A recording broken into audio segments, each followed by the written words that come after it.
গুম নির্যাতনের ঘটনায় দায়ের করা মানবতা বিরোধী অপরাধের মামলায় শেখ হাসিনা, তারেক সিদ্দিকী ও গ্রেফতার ৩ সেনা সদস্য সহ ১৩ জনের অভিযোগ গঠনের শুনানি শুরু হয়েছে।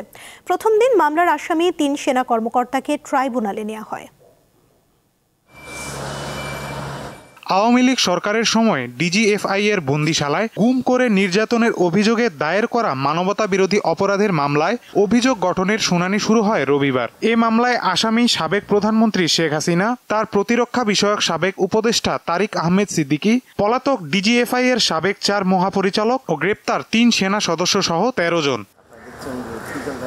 শুনানির আগে ট্রাইব্যুনালে হাজির করা হয় গ্রেপ্তার ৩ সেনা কর্মকর্তাকে।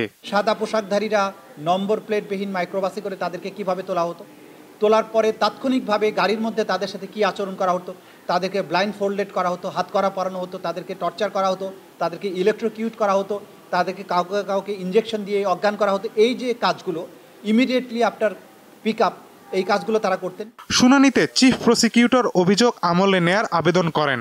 ডিজিএফআই সংস্থাটি রাষ্ট্রের অতি গুরুত্বপূর্ণ একটা সংস্থা, কিন্তু শেখ হাসিনা সরকার এই অতি গুরুত্বপূর্ণ এবং বৈধ একটা সংস্থাকে, তার কিছু অফিসারকে এই অপরাধের সাথে সম্পৃক্ত করে তার ক্ষমতাকে চিরস্থায়িত করার চেষ্টা করেছিলেন। যারা শেখ হাসিনার স্বৈরশাসনকে অপোজ করেছেন, তার বিরোধিতা করেছেন, তাদেরকে নিশ্চিহ্ন করার জন্য, তাদেরকে সাইলেন্ট করার জন্য এই গুমকে হাতিয়ার হিসেবে ব্যবহার করেছেন। গুমের শিকার হওয়া ব্যক্তিরা জানান, দ্রুত গুমের মামলার বিচার হওয়া দরকার। কোনো নির্দোষ ব্যক্তি যেন শাস্তি না পায়, কিন্তু কোনো অপরাধী যেন ছাড়া না পায়, এবং যারা প্রকৃত অপরাধী হুকুমদাতা তারা যেন দৃষ্টান্তমূলক শাস্তি পায়। ভবিষ্যতের জন্য বাংলাদেশের ইতিহাস, পৃথিবীর ইতিহাসে একটা নজির হয়ে থাকবে। এই উদ্দেশ্যে আমি করেছি।